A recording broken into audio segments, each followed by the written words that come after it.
इस्रायलच्या हल्ल्यात काल इराणचे 3 बडे नेते ठार. इस्रायलचा दावा. संरक्षण प्रमुख अली लारिजानी यांचा मुलगा ठार. तर लारिजानींच्या मृत्यूनंतर इराणचा इस्रायलवर क्षेपणास्त्रांचा भडीमार.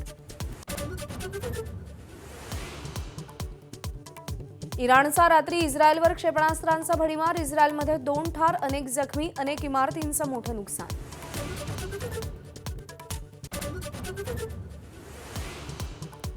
इराण विरोधात युद्ध पुकारणाऱ्या ट्रम्प यांना मोठा झटका. युद्धाविरोधात अमेरिकन सैन्यातच बंडाळी माजल्याची माहिती. दहशतवाद विरोधी केंद्र प्रमुखांचा राजीनामा. तर संघर्षात 200 अमेरिकन सैनिक जखमी झाल्याचं समोर. व्यावसायिक गॅस तुटवड्याचा अन्नछत्राला फटका. पंढरपुरातील वारकऱ्यांसाठी मोफत चालवण्यात येणारं अन्नछत्र गॅसअभावी 4 दिवसांपासून बंद. छत्रपती संभाजीनगर जिल्हा परिषद अध्यक्ष निवडणुकीआधी ठाकरेंच्या शिवसेनेचे 2 भाजपच्या गोटात.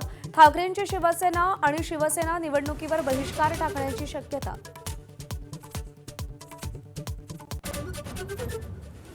शिवसेनेचे माजी खासदार राहुल शेवाळे नाराज. उदय सामंतांनी दिल्लीत शेवाळेंची जाऊन भेट घेतली. नवी मोठी जबाबदारी देण्याचं आश्वासन.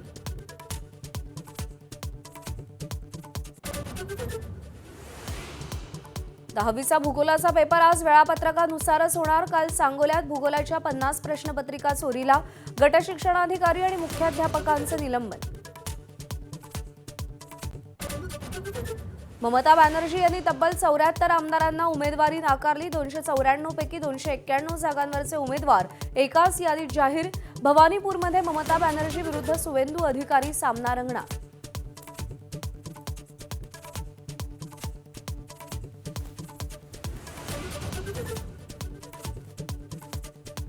इस्रायलच्या हल्ल्यामध्ये काल इराणचे 3 बडे नेते ठार झाले. इराणच्या संरक्षण प्रमुखांसोबत त्यांचा मुलगाही हल्ल्यात ठार झाल्याची शक्यता आहे. इस्रायलनं या संदर्भातला दावा केलाय. अली लारिजानी यांचे पुत्र अली रजा बियातही ठार झाल्याचा दावा केला जातोय.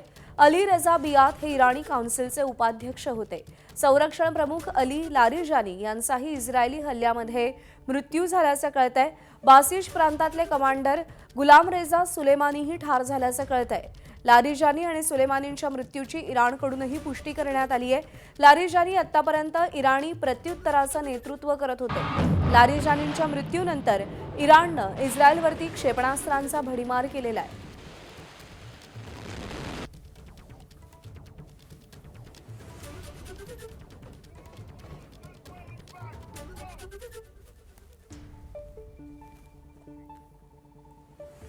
अमेरिका आणि इस्रायल विरुद्ध इराण युद्धाचा आजचा 19वा दिवस आहे. घनघोर युद्ध सुरू असून इराण चिवट प्रतिकार करताय आणि तो इराणचा चिवट प्रतिकार अमेरिकेलाही सध्या बुचकळ्यात टाकतोय. आणि अशातच इराणला रशियाची मदत होत असल्याची बातमी समोर आलेली आहे.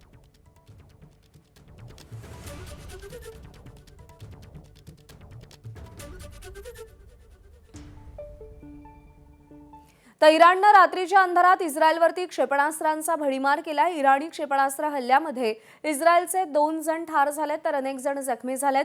इराणच्या हल्ल्यात अनेक इमारतींचं मोठं नुकसान झालंय. इराणचा पश्चिम आशियातील आखाती देशातल्या तळांवरही जोरदार मारा सुरू आहे. इराकमधील अमेरिकन तळावरही इराणनं जोरदार मारा केलाय. अल उदैद अल धाफरा हवाई तळावरती इराणनं जोरदार मारा केलाय. कुवेतच्या अली अल सलेम हवाई तळावरही तुफान हल्ला केलाय. पश्चिम आशियातलं युद्ध आता आणखी विक्राळ अवस्थेत पोहोचलंय. ऑपरेशन ट्रू प्रॉमिस अंतर्गत हल्ल्यामध्ये वाढ करणार असल्याचं IRGCनं सांगितलंय. इराण युद्धात त्यांची सर्वात घातक क्षेपणास्त्र उतरवण्याच्या तयारीत असल्याचंही कळतंय.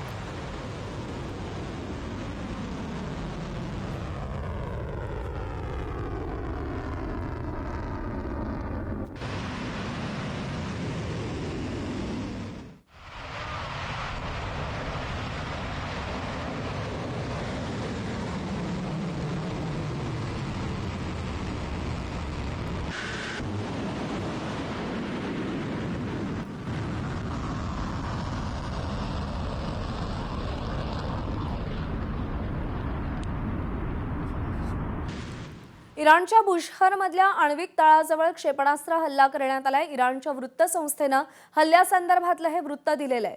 आण्विक तळाचं नुकसान झालं नसल्याची माहिती मिळतेय। 会掉到这里来吗？不会。哦呦，打国际城了！我操！真打国际城了！哦，我操，那是什么东西啊？飞上去？导弹。 अमेरिकेने इराणच्या क्षेपणास्त्र तळांवरती हल्ला केलेला आहे। होर्मुझच्या सामुद्रधुनीजवळच्या क्षेपणास्त्र तळांवरती हल्ला करण्यात आलाय। 5000 पौंड वजनाच्या बॉम्बचा अमेरिकेकडून वर्षाव करण्यात आलाय। व्यापारी जहाजांना याच तळांवरती लक्ष्य बनवलं जात होतं। अमेरिकेकडून होर्मुझचा मार्ग सुकर करण्यासाठी हा हल्ला करण्यात आल्याचं कळतंय।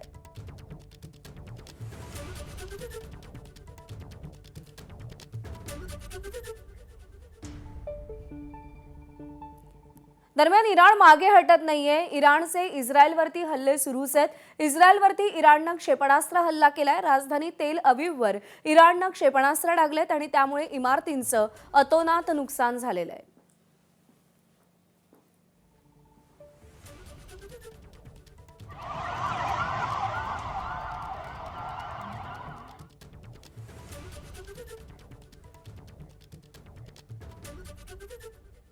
तर इराणनं दुबईवरती पुन्हा एकदा जोरदार हल्ला केलाय। एकाच वेळी अनेक ड्रोन्सनी दुबईवरती हल्ला करण्यात आलाय। यूएईच्या एअर डिफेन्स सिस्टीमनं ड्रोन्सचा मार्ग रोखलेला आहे। ड्रोन्सना हवेतच रोखल्यावरती अनेक भागात स्फोटांचे आवाज ऐकू आलेले आहेत।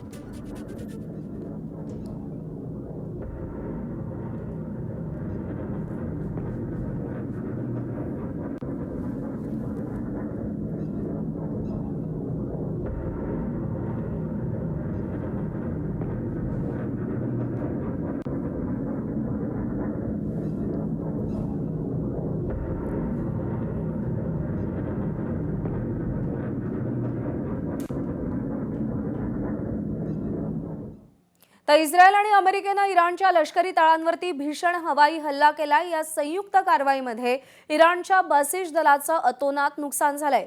अंदाजे 300 सैनिक आणि अनेक वरिष्ठ कमांडर ठार झाल्याची प्राथमिक माहिती समोर येते।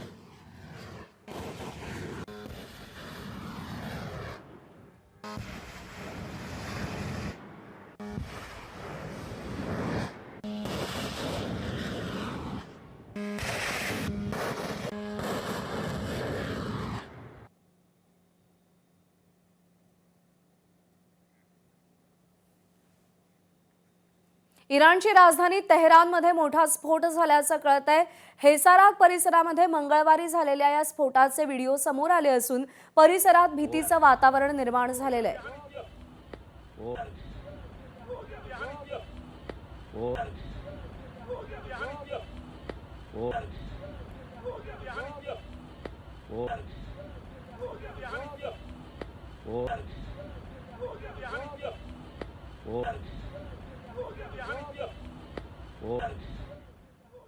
इराणच्या बासिज या निमलष्करी दलाच्या तळावरती इस्रायलनं हल्ला केलाय। इराणची राजधानी तेहरानमधल्या या हल्ल्याचा नवा व्हिडिओ समोर आलाय। या हल्ल्यामध्ये बासिज दलाच्या 2 वरिष्ठ अधिकाऱ्यांना मारल्याचा दावा इस्रायलनं केलेला आहे।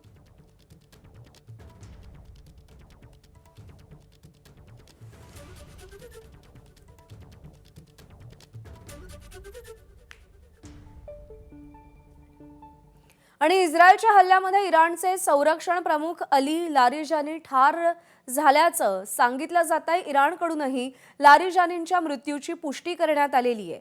लारिजानी हेच कालपर्यंत इराणच्या प्रत्युत्तराचं नेतृत्व करत होते। संरक्षण प्रमुख ठार झाले तरी प्रत्युत्तर कायम असा इराणनं निर्धार व्यक्त केलेला आहे। लारिजानी इराणच्या रिव्होल्युशनरी गार्डचे प्रमुख होते। लारिजानी यांनीच इराणमधली निदर्शनं मोडून काढलेली होती।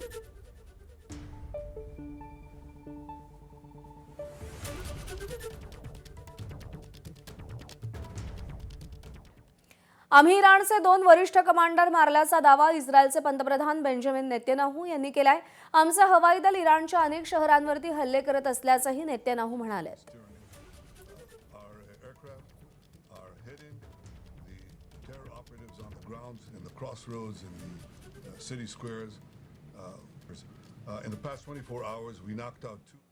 तर इस्रायलने इराणच्या लष्करी तळांसोबतच नेत्यांवरही हल्ले केलेत. इस्रायलचे पंतप्रधान नेतन्याहू यांचं नेत्यांना लक्ष्य करण्याचे त्यांनी आदेश दिलेले आहेत. नेतन्याहूंच्या आदेशानंतर काल इराणी संरक्षण प्रमुखांवरती हल्ला करण्यात आलाय. लेबनॉनमधल्या हिजबुल्लाच्या नेत्यांनाही ठार करण्याचे आदेश नेतन्याहू यांनी दिलेले होते.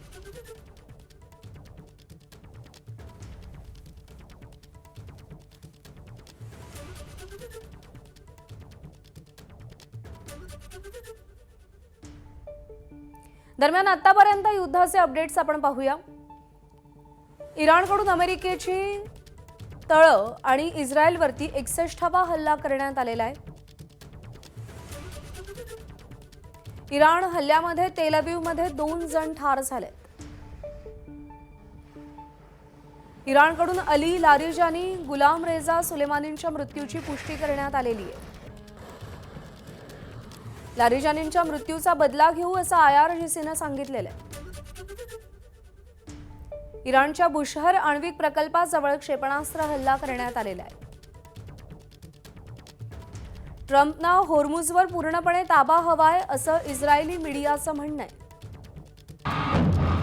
नाटो देशांनी सहकार्य न करणं हा त्यांचा मूर्खपणा असल्याचं ट्रम्प म्हणाले.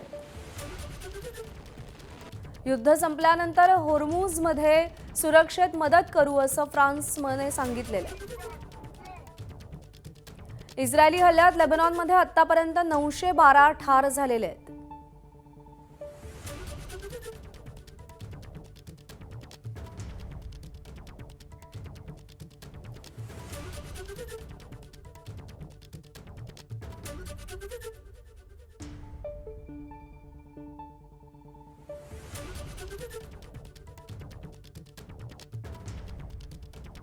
अमेरिका इस्रायल इराण युद्धाचा आजचा 19वा दिवस आहे आणि अशातच आता इराण विरोधात अमेरिकन सैन्यातच बंडाळी माजल्याची माहिती समोर आली आहे.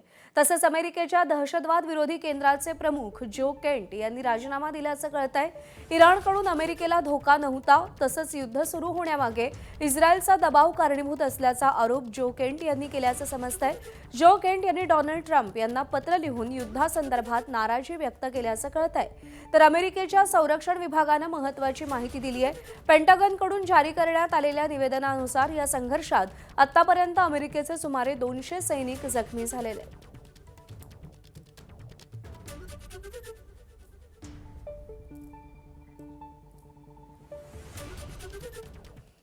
पुढची बातमी पाहूया. अमेरिकेचे राष्ट्राध्यक्ष डोनाल्ड ट्रम्प हे मित्र राष्ट्रांवर आणि विशेषतः नाटो संघटनेतल्या राष्ट्रांवरती संतापलेले आहेत. इराण विरुद्ध युद्धात ट्रम्प यांच्या आवाहनाला नाटो राष्ट्रांनी वाटाण्याच्या अक्षता लावल्या आणि त्यावरून ट्रम्प यांचा तिळपापड झालाय. नाटो राष्ट्रांचा उल्लेख त्यांनी कृतघ्न असा केलाय. नाटोनं साथ दिली नाही तरी अमेरिकेची कारवाई सुरूच राहील अशी त्यांनी हाकाटीही पिटली आहे. नाटो हा नेमकी वन वे ट्रॅफिक होता असं मी मानत आलोय असं त्यांनी म्हटलंय. दरवर्षी आम्ही नाटो राष्ट्रांच्या सुरक्षेसाठी शेकडो अब्ज डॉलर्स खर्च करतो, पण ते आमच्यासाठी काहीही करत नाहीत असा त्रागा ट्रम्प यांनी केलेला आहे. All of the NATO allies agreed with us, but they don't want to, despite the fact that we help them so much, we have thousands of soldiers in different countries all over the world, and they don't want to help us, which is amazing. I mean, amazing. And I didn't do a full court press because I think if I did, they probably would be. But we don't need help. We've that war has been long prosecuted as far as I'm concerned, almost from day one. We knocked out many of these things. We knocked out the Navy essentially in a couple of days. At the same time, they think we did a great thing by knocking them out. Nobody wants to have Iran or anybody, but nobody wants to have Iran with a nuclear, because these people are crazy. So everyone agrees with us, but they don't want to help. And we as the United States have to remember that because we think it's pretty shocking. Hormuz सामुद्रधुनीच्या मुद्द्यावरून America एकटी पडलेली दिसतेय. या लढाईमध्ये France उतरणार नसल्याचं राष्ट्रपती Emmanuel Macron यांनी सांगितलंय. तसंच युद्ध संपल्यानंतर होर्मुझ सामुद्रधुनीच्या सुरक्षेसाठी मदत करणार असल्याचंही त्यांनी म्हटलेलं आहे.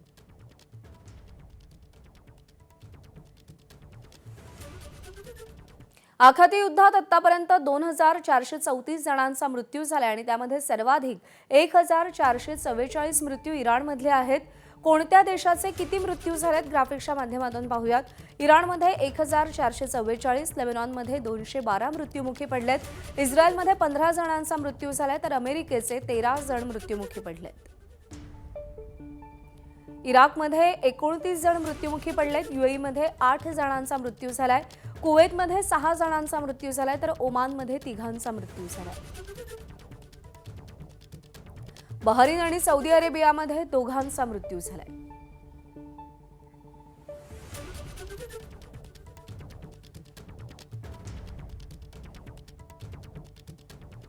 दरम्यान मध्य पूर्वेतील वाढत्या तणावाच्या पार्श्वभूमीवर जागतिक तेल पुरवठ्यावरती मोठं संकट निर्माण झालं. जगातले महत्त्वाचे 3 तेलमार्ग धोक्यात आले. सर्वात महत्त्वाची होर्मुझची सामुद्रधुनी. ही सामुद्रधुनी ओमानच्या आखाताला अरबी समुद्राशी जोडते. दुसरा महत्त्वाचा मार्ग म्हणजे फुजराह बंदर. तिसरा आणि तितकाच महत्त्वाचा मार्ग म्हणजे बाब अल मंदेब ही सामुद्रधुनी. सध्या या भागावरती हुती बंडखोरांचा ताबा असल्यामुळे इथली परिस्थिती अत्यंत संवेदनशील बनली आहे. या 3ही महत्त्वाच्या मार्गांवर अस्थिरतेमुळे जागतिक तेल पुरवठा साखळीवरती मोठा परिणाम होण्याची शक्यता आहे. परिणामी तेलाच्या किमती वाढण्याची शक्यता असून त्याचा थेट परिणाम महागाईवर आणि जागतिक अर्थव्यवस्थेवरती होऊ शकतो.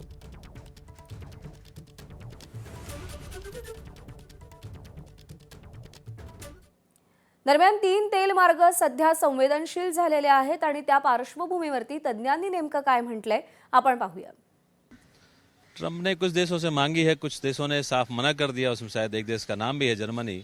बाकी देश भी मना कर रहे हैं या हाँ कर रहे हैं, वो उन्हें सोचना होगा.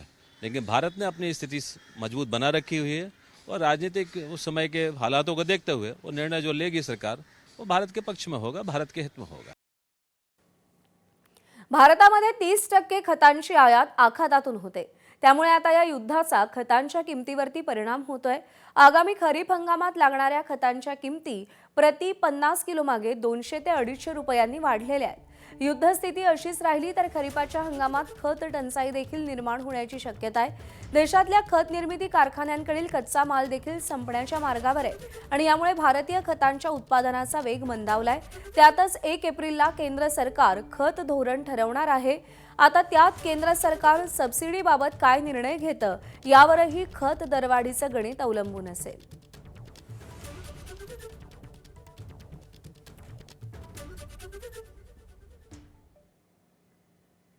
आणि यानंतर बुलेटिनमध्ये काही महत्त्वाच्या बातम्यांचे सविस्तर आणि वेगवान अपडेट.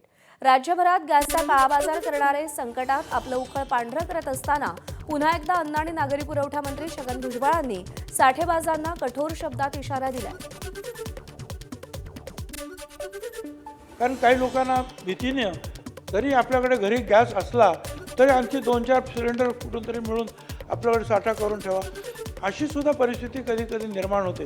त्याच्यामुळे सुद्धा कृत्रिम टंचाई आपल्याला निर्माण झालेली कधी पाहायला मिळते. आमचं म्हणणं असं आहे की भारत सरकार आणि त्यांच्या कंपन्या सतत सांगता आहेत की LPG, PNG या गॅसचा साठा आमच्याकडे भरपूर आहे, त्याची काही काळजी करू नका. 2026-27च्या पत्रान्वये सर्व जिल्हाधिकारी यांना जिल्हा स्तरावर दक्षता फिरते पथक स्थापन करून आवश्यक त्या तपासण्या करण्याच्या सूचना देण्यात आलेल्या आहेत. राज्यात त्यांची अंमलबजावणी सुरू झाली आहे. घरगुती गॅसचा अवैध वापर, साठेबाजी व काळा बाजार यासारख्या अनियमितता करणाऱ्या व्यक्तींविरुद्ध जीवनावश्यक वस्तू अधिनियम 1955 मधील तरतुदीनुसार कठोर कारवाई करण्यात येत आहे. धाराशिवमध्ये पहाटेपासूनच गॅस एजन्सी बाहेर नंबर लावण्यासाठी लोकांची धडपड पाहायला मिळतेय. लहान मुलं, महिला, वृद्ध माणसं पहाटेपासूनच गॅस मिळवण्यासाठी रांगेत असल्याचं पाहायला मिळतंय. अनेकांच्या घरी गॅस संपल्यानं त्यांच्यावरती हॉटेलमधून पार्सल आणून जेवण्याची वेळ आली आहे. तर भाड्याच्या घरात चूलही पेटवता येत नसल्यानं अनेकांची अडचण निर्माण झाली आहे.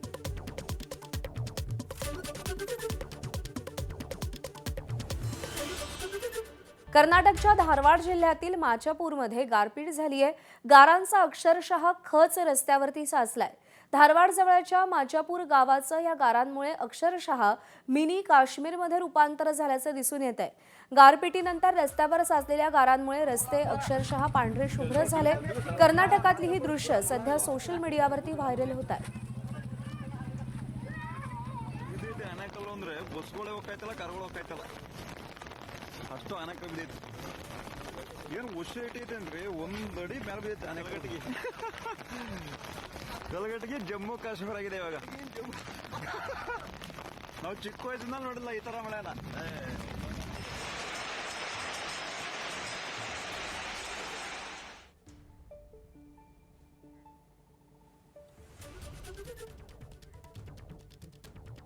बेळगावमध्ये जोरदार वारा आणि ढगांच्या गडगडाटासह अवकाळी पावसानं हजेरी लावली. तब्बल 1.5 तास गारपिटीसह पाऊस पडत होता. अवकाळी पावसामुळे उकाड्यानं त्रस्त नागरिकांना काहीसा दिलासा मिळालाय. अचानक आलेल्या पावसामुळे नागरिकांची तारांबळ उडाली. जोरदार वाऱ्यामुळे तारा तुटल्यानं अनेक ठिकाणी विद्युत पुरवठाही खंडित झाला होता.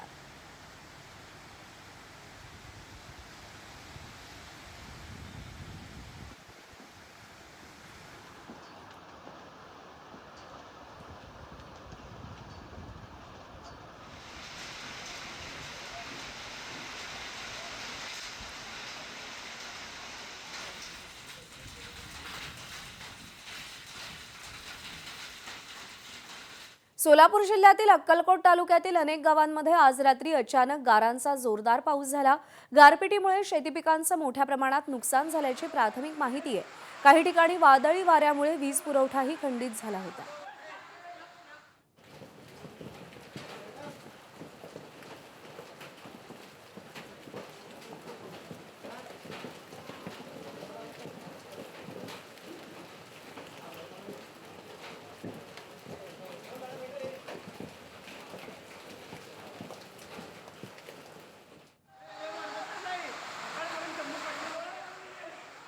लातूर जिल्ह्यातील काही भागात जोरदार अवकाळी पाऊस झालाय आणि या अवकाळीमुळे शेतकऱ्यांचं मोठं नुकसान झालेलं आहे.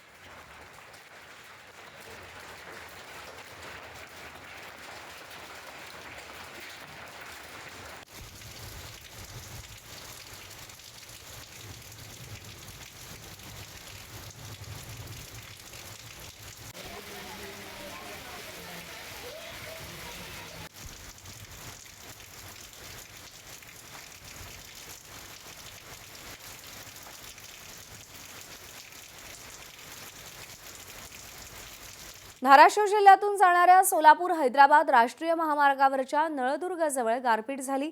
महामार्गावरती गारांचा अक्षरशः खच पडलेला आहे.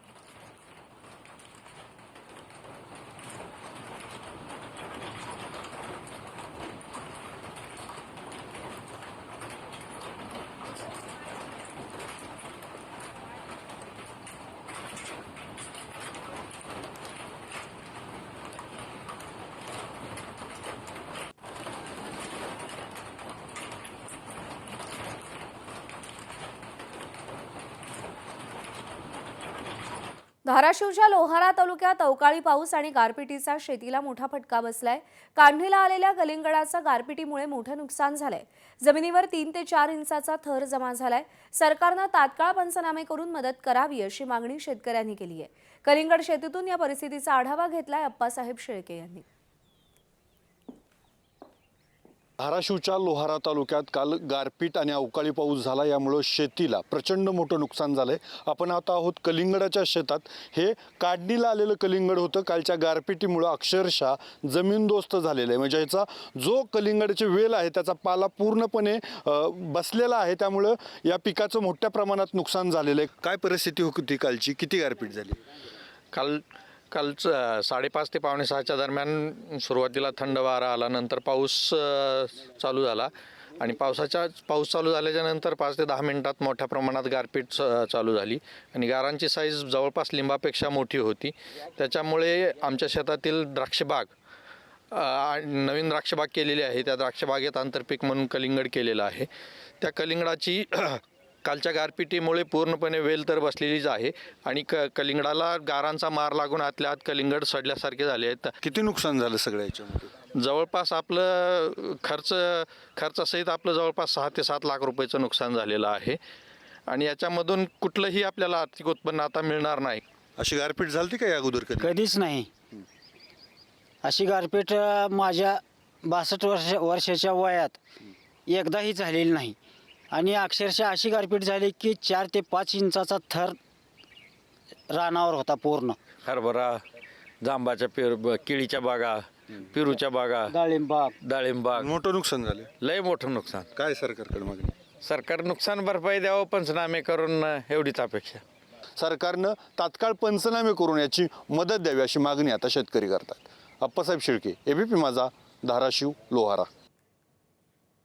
सांगली जिल्ह्याच्या मिरज शहरात वादळी वारे आणि गारपीट झाली आहे. दिवसभर उष्ण वातावरण होतं आणि त्यानंतर जोरदार पाऊस झालेला आहे.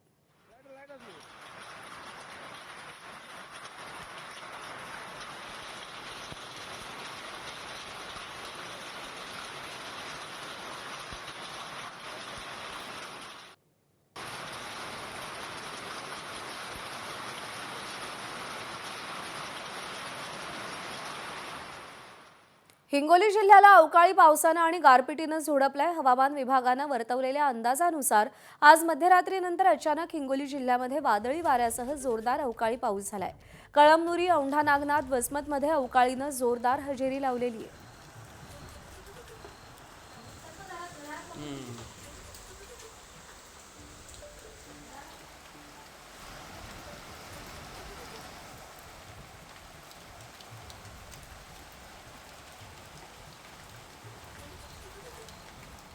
बीड जिल्ह्यामध्ये अचानक विजांच्या कडकडाटासह गारपीट झाली आहे. या अवकाळीचा पिकांना मोठा फटका बसलेला आहे.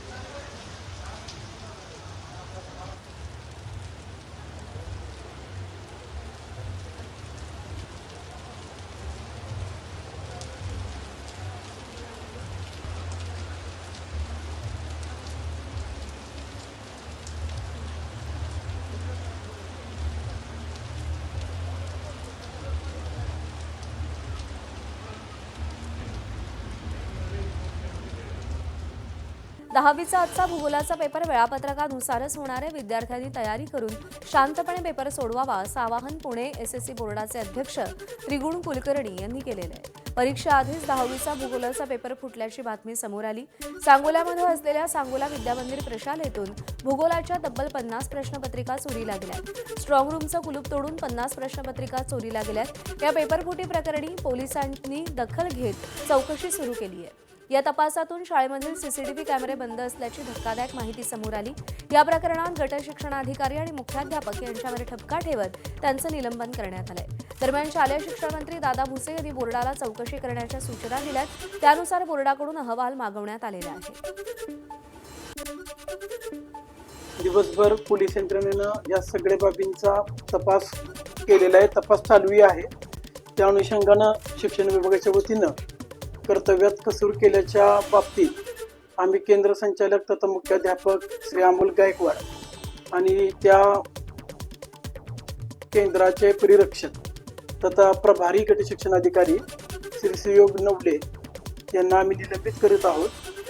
आणि उद्याचा पेपर मात्र नियमित म्हणजे आपली जे 11 ते 2 वेळ आहे त्या वेळेमध्ये होतील.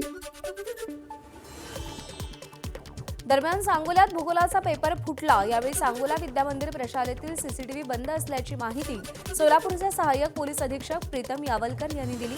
तर या प्रकरणी बंदोबस्तावर असणाऱ्या पोलीस कर्मचाऱ्यांचीही चौकशी करणार असल्याचं त्यांनी म्हटलेलं आहे.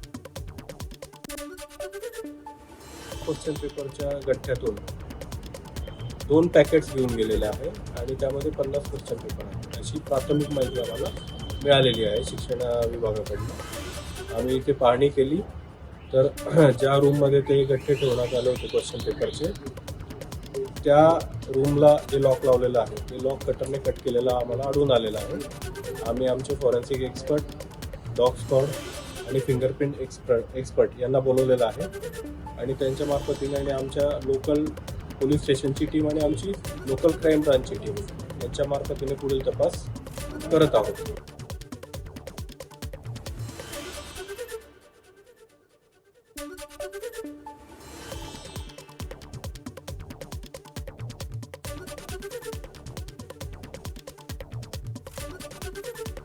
तर या सगळ्या प्रकरणातला तपास सध्या सुरू आहे. प्रशालेतलं कुलूप तोडून 10वीच्या भूगोलाच्या 50 प्रश्नपत्रिका चोरीला गेलेल्या आहेत. दरम्यान या शाळेतला सीसीटीव्ही देखील बंद होता. ही धक्कादायक बाब समोर आली आहे. यवतमाळच्या उमरखेड तालुक्यातील भवानी या गावात पिसाळलेल्या माकडाचा बंदोबस्त करण्यासाठी आलेल्या वनविभागाच्या पथकाकडून एक मोठी चूक झाली. माकडाला बेशुद्ध करण्यासाठी मारलेला डार्ट चुकून एका नागरिकाला लागला. गेल्या काही दिवसांपासून भवानी इथं एका पिसाळलेल्या माकडानं उच्छाद मांडला होता. या माकडाला जेरबंद करण्यासाठी वनविभागाच्या पथकाला पाचारण करण्यात आलं होतं. जेव्हा रेस्क्यू ऑपरेशन सुरू झालं तेव्हा माकडाला बेशुद्ध करण्यासाठी शूटरनं निशाणा धरला. मात्र माकडाच्या अचानक झालेल्या हालचालीमुळे शूटरचा अचूक निशाणा चुकला आणि ट्रँक्युलायझर गनमधून सुटलेलं इंजेक्शन अर्थात डार्ट थेट गर्दीत उभ्या असलेल्या सदानंद खराटे यांना जाऊन लागला. इंजेक्शन लागताच खराटे जखमी झाले. वनविभागाच्या या चुकीच्या कारवाईमुळे उपस्थित नागरिकांनी संताप व्यक्त केला. जखमी सदानंद खराटे यांना तातडीनं कोर्टा इथल्या प्राथमिक आरोग्य केंद्रात दाखल करण्यात आलं. सध्या त्यांची प्रकृती स्थिर असल्याचं वैद्यकीय सूत्रांनी सांगितलंय. तर हे पिसाळलेला वानर आहे आणि त्याला पकडण्यासाठी वनविभागाची टीम आलेली असताना हा सगळा प्रकार घडलेला आहे. पुण्यामध्ये आजपासून 68व्या महाराष्ट्र केसरी कुस्ती स्पर्धेला सुरुवात होतीये. पुण्याजवळच्या वाघोली इथं ही स्पर्धा होतीये. संध्याकाळी 5 वाजता उपमुख्यमंत्री सुनेत्रा पवार यांच्या हस्ते या स्पर्धेचं उद्घाटन होणार आहे. रविवारी स्पर्धेची अंतिम लढत मुख्यमंत्री देवेंद्र फडणवीस यांच्या उपस्थितीत होणार आहे. गेल्या वेळेचा महाराष्ट्र केसरी पृथ्वीराज मोहोळ यावर्षी गदा स्वतःकडे राखतो का याकडे कुस्तीप्रेमींचं लक्ष असेल. याआधी महाराष्ट्र केसरी स्पर्धा जिंकलेले शिवराज राक्षे, सिकंदर शेख, पृथ्वीराज पाटील, हर्षवर्धन सदगीर यांच्यासह वेताळ शेळके, माऊली कोकाटे या बहरात असलेल्या पैलवानांचं पृथ्वीराज मोहोळला आव्हान असेल. त्यामुळे स्पर्धेची उत्सुकता शिगेला पोहोचलेली आहे.